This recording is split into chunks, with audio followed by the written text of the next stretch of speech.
Croisière pour ou contre? On va parler vrai.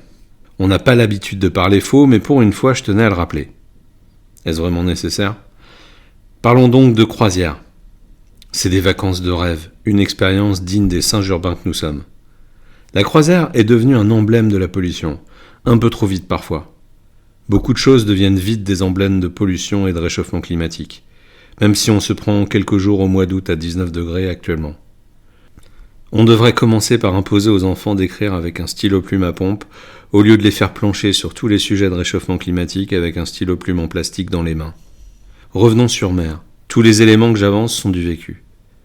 C'est le cas de tous nos articles. Le bateau de croisière, c'est 3500 vacanciers, 1000 personnes d'équipage. Une petite bourgade, c'est énorme. C'est un bâtiment de 14 ponts. Cependant, dans la galaxie des bateaux, c'est petit ou moyen. Une semaine sur l'eau, c'est une escale par jour, 1600 milles nautiques. À 2000 litres par heure, cela fait beaucoup. 700 litres quand le navire est à quai. Ces bateaux utilisent du fioul lourd qui génère de l'oxyde de soufre et de l'oxyde d'azote. C'est ce que reprochent à raison les écologistes ou toute personne qui regarde le sujet de près. C'est ce que j'ai voulu faire. J'ai précisément fait une recherche, car quand tu dis avoir passé une semaine de croisière, on commence par te parler de la pollution avant la super expérience dont je vais parler après. Le reproche de la pollution serait à faire à l'ensemble des navires, ferries et porte-conteneurs en premier lieu. Si vous ne voulez pas partir en croisière pour cette raison, n'achetez plus de produits importés au risque de polluer par procuration. Les plus grosses compagnies réfléchissent à des alimentations partielles alternatives, à commencer par des panneaux solaires. Il faut dire qu'en Méditerranée orientale en juillet, cela cogne dès 6h du matin. Je revis l'arrivée à Haïfa, 5h du matin, le ciel rose, la chaleur. Les compagnies de croisière deviennent écolos en faisant des économies, c'est un cercle vertueux. Parlons-en, essentiel et superflu. À bord, on a l'impression, où que l'on soit, d'une traversée de l'Atlantique avant l'aviation. Jeux de pont, soirée du capitaine, programme déposé sur le lit tous les jours. J'adore ce charme d'antan. Bien souvent sans nouvelle technologie, car à moins d'acheter les forfaits Wi-Fi inutiles, si vous bornez la 5G par satellite, il vous en coûtera 2 à 3 fois le prix de vos vacances. Chère la publication Instagram. À bord, c'est aussi l'ONU. Il y a toutes les nationalités, des Philippines à Israël en passant par le Brésil, le Maroc, le Zimbabwe, l'Australie. La liste est longue. Ukraine, Maurice, Italie, je m'arrête là. Bien sûr, les clients viennent généralement des pays riches et les personnels de bord des pays pauvres, mais pas toujours.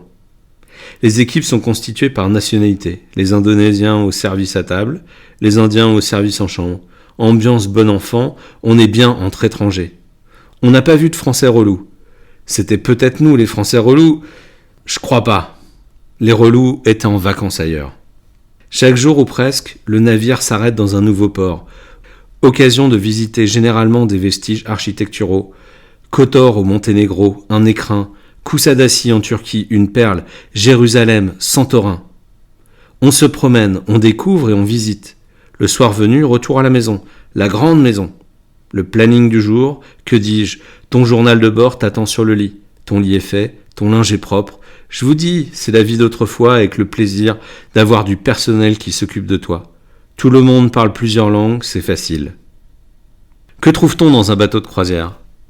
Il y a énormément de choses à faire à bord.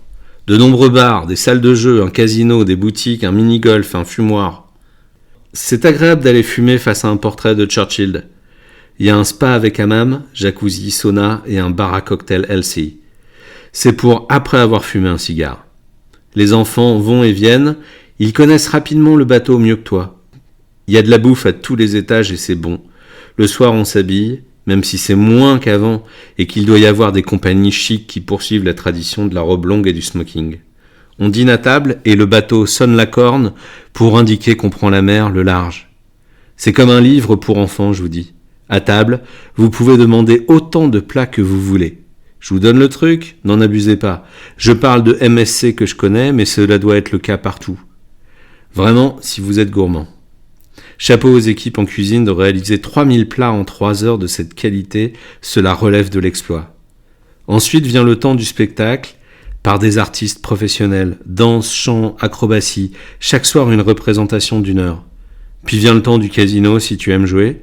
J'ai pas trop ce vice, sur ce point j'ai été épargné. Je préfère me prendre un Xème Bloody Mary ou un Daiquiri Strawberry dans un des nombreux bars à animation. Si tu aimes ZZ Top ou Midnight Oil, il y avait un artiste qui les interprétait à merveille. J'ai posé l'encre là.